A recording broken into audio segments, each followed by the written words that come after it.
পরিবার, স্ত্রী, স্ত্রীর বাপের বাড়ি, স্ত্রীর আত্মীয় স্বজন সবাই তার আপন। কিন্তু যেই মা জন্ম দিয়েছে, যেই বাবা জন্ম দিয়েছে, সেই মা এবং বাবাকে সে মানুষ বলে গণ্য করে না। মা বাবাকে মনে করে এরাই সকল ধ্বংসের কারণ। এরা মনে করে মা বাবার জন্য আমার উন্নতি হয় না, এরা মনে করে মা বাবার জন্য আমার ভবিষ্যৎ উজ্জ্বল হয় না। সে স্ত্রীর পিছনে লাখ লাখ টাকা খরচ করে, মা বাবার পিছনে 5,000 টাকা খরচ করতে কষ্ট হয়। মা বলে আমার ওষুধ লাগবে, মা বলে আমার বড়ি লাগবে, মা বলে আমি ভালো কিছু খাবো, বলে আপনি এত খান খান করেন কেন?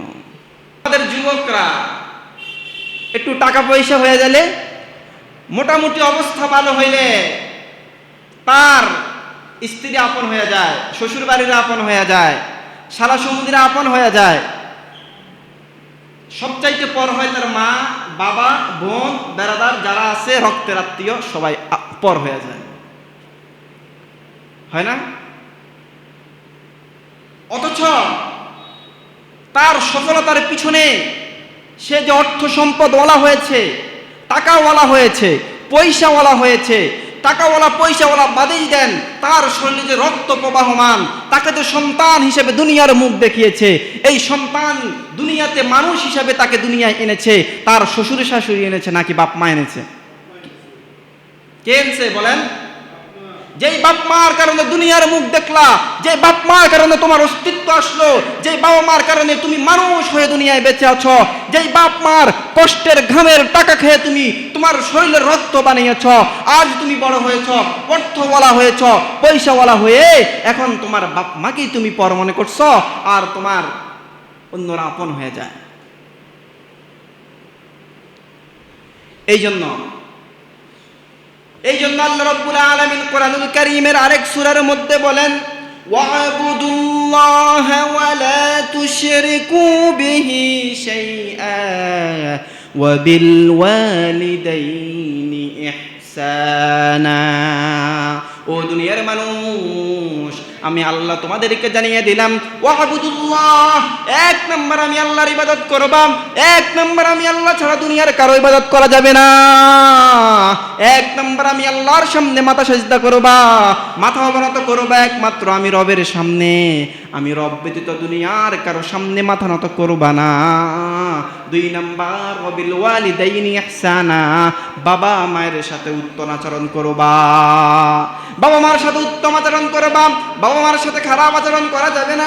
এই জন্য রব্বুল আলামিন কোরআনুল কারীমে সূরাতুল বনী ইসরাঈলে রব্বুল আলামিন 23 নম্বর আয়াতে বলেন, ওয়া ক্বাদা রাব্বুকা আল্লা তা'বুদু ইল্লা ইয়্যাহু ওয়া বিল ওয়ালিদাইনি ইহসানা ইম্মা ইয়াবলুগান্না ইনদাকাল কিবরা আহাদুহুমা আও কিলাহুমা ওয়া লা তাকুল লাহুমা উফফিন ওয়া লা তানহারহুমা ওয়া কুল লাহুমা কাওলান কারীমা।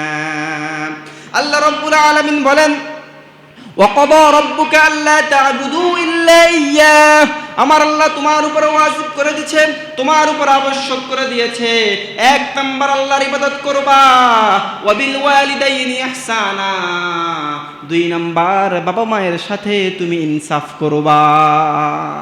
ইম্মা ইয়াবলুগান্না ইনদাকাল কিবারা আহাদুহুমা আও কিলাহুমা, এমন সময় হয়ে যাবে বাবা মা বৃদ্ধ হয়ে যাবে, হয়তো বাবা বৃদ্ধ হয়ে যাবে অথবা মা বৃদ্ধ হয়ে যাবে, অথবা বাবা মা উভয়জনে বৃদ্ধ হয়ে যাবে। ওয়ালা তাকুল লাহুমা উফফিন ওয়ালা তানহারহুমা, এরা বৃদ্ধ হয়ে গেলে এদের উপরে তোমরা গোসা হয়ে তোমরা আহ শব্দ বলবা না, অথবা তোমরা এমন কোন আচরণ করবা না, এমন কোন ব্যবহার তাদের সাথে করবা না যার কারণে তোমার মা তোমার বাবা তোমার উপরে অসন্তুষ্ট হয়ে আহ শব্দ তাদের মুখ থেকে বের হয়। যেই সন্তানের উপরে বাবা মা আহ শব্দ বাহির করে, ওই সন্তানের দুনিয়া এবং আখিরাত পুরোটাই বরবাদ। ওয়ালা তাকুল লাহুমা উফফিন, এমন কাজ করা যাবে না, এমন কোন ব্যবহার তাদের সাথে করা যাবে না যেই কারণে তারা হতাশ করবে। চোখের পানি পেলে তোমাকে বদদুয়া দিবে, এমন কোন কাজ বাবা মায়ের সাথে করা যাবে না। ওয়ালা তানহারহুমা, এদেরকে ধমক দেওয়া যাবে না। ধমক, মানুষ বৃদ্ধ হয়ে গেলে কত রকম হয়ে যায়। এক সময় তো তুমি ছোট ছিলা, তুমি হাজার দুষ্টামি করেছ, হাজার মানুষের সাথে ঝগড়া ফাসাদ করেছ, কোনোদিন বাবা মা তোমাকে ফেলে দেয় নাই। তোমরা বড় হইলে, তোমরা শক্তিশালী হয়ে বাবা মা দুর্বল হয়ে যাবে, আল্লাহর নিয়ম। এরা দুর্বল হয়ে যাওয়ার পরে এরা বাচ্চা সুলভ আচরণ করবে। এদের বাচ্চা সুলভ আচরণ দেখে তোমরা তাদের উপরে বিরক্ত হইও না। ওকুল্লাহুমা কওলান কারীমা, আল্লাহ বলে দাও, ও দুনিয়ার মানুষ, এদের সাথে তোমরা ঠান্ডা মাথায় সুন্দর সুন্দর বাক্যে তোমরা বাবা মায়ের সাথে কথা বলো। মায়ে কয় আমার পান লাগবে, দূর বেড়ি কি পান, সারাদিন শুধু পান খান। মায়ে কয় আমার এটা লাগবে সেটা লাগবে, ওষুধ লাগবে, দূর বেড়ে আপনার ওষুধ কিনতে কিনতে আমার জীবন শেষ, আমার সংসার ধর্ম নাই, আমার ভবিষ্যৎ নাই, আপনাদেরকে খাওয়াইতে খাওয়াইতে আমি শেষ। এমন হয় না? আপনার এই কথা আপনি মনে করেছেন সামান্য কথা, আপনি মনে করতে পারেন সামান্য কথা, এটা শুধু ধুর বললাম। বাবা মা এই ধুর শব্দের কারণে যে কষ্ট পাইছে, ওই কষ্ট আল্লাহর আরশ পর্যন্ত পৌঁছে গেছে। আল্লাহর আরশ পর্যন্ত এই কষ্ট পৌঁছে যায়। এই জন্য আল্লাহ রাসূল সাল্লাল্লাহু আলাইহি ওয়াসাল্লাম উম্মতদেরকে বলে দেন, আমার আল্লাহ তোমাদের উপর ফরজ করে দিয়েছে বাবা মার সাথে খারাপ আচরণ করা যাবে না। অখফিদ লাহুমা জানাহাজ যুল্লি মিনার রাহমা, রব্বুল আলামিন বলে তোমরা তোমাদের দয়ার, তোমাদের মায়ার, তোমাদের নম্রতার, তোমাদের আদরের ছায়া ঢানাগুলো তোমাদের বাবা মায়ের উপরে তোমরা বিছিয়ে দাও। ছাতি ধরলে মাথার উপরে, মাথার মধ্যে আর মেঘ পড়ে না। নিজেকে রক্ষা করার জন্য যেভাবে ছাতি ব্যবহার করো, রব সেভাবে বলে দেন ওয়াকফিজ লাহুমা জানাহাজ যুল্লি, তোমাদের ছায়ার আলোকে তোমরা, ছায়াকে তোমাদের বাবা মার জন্য তোমরা বিছিয়ে দাও, বাবা মার জন্য ডাল হয়ে যাও। বাবা মার কয়দিন বাঁচবে, বৃদ্ধ অবস্থা হয়ে গেছে, এরা যা চাইবে তা তাদের জন্য করো, তারা যা চায় তা করো। আল্লাহ রাব্বুল আলামিন বলে তোমরা যদি বাবা মার জন্য বৃদ্ধ বয়সে খেদমত করো, আল্লাহ তোমাদেরকে দুনিয়া এবং আখিরাতে সফলতা দান করবে। রাসূল মুহাম্মদ সাল্লাল্লাহু আলাইহি ওয়াসাল্লাম বলেন, মানুষ যত অপকর্ম করে, মদ খায়, জুয়া খেলে, নামাজ পড়ে না, রোজা রাখে না, হজ করে না, যাকাত আদায় করে না, জিনা করে, মানুষের সাথে খারাপ আচরণ করে, যত গুনাহ আছে, যত গুনাহ আছে, মানুষ হত্যা করার মতো হলো গুনাহ, যত গুনাহ আছে সব গুনাহগুলো আমার আল্লাহ একদিন মাফ করে দিবে। অথবা এই গুনাহগুলোর জন্য দুনিয়ায় রব্বুল আলামিন বান্দাকে পাকড়াও করবে না।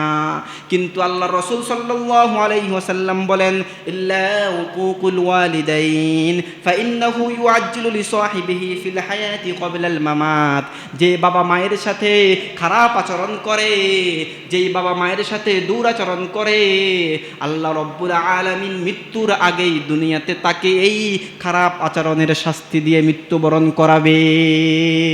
নাও, আপনি হাজার গুনাহ করেছেন, হাজার অপরাধ করেছেন, সব অপরাধের কারণে আল্লাহ আপনাকে দুনিয়ায় ধরবে না। কিন্তু মায়ের সাথে খারাপ আচরণ করেছেন, বাবার সাথে খারাপ আচরণ করেছেন, মা বাবার খানা দেন না, মা বাবাকে দেখেন না, মা বাবাকে পর মনে করেন, মা বাবার উপরে জুলুম করেন, অত্যাচার করেন, নির্যাতন করেন, কথায় কথায় মাকে গালি দেন, মা আপনার পর, আপনার অন্য সবাই আপন। আল্লাহ রাসূল বলে এই অপরাধের কারণে আল্লাহ দুনিয়াতে আপনাকে শাস্তি দিয়ে মৃত্যুবরণ করাবেন।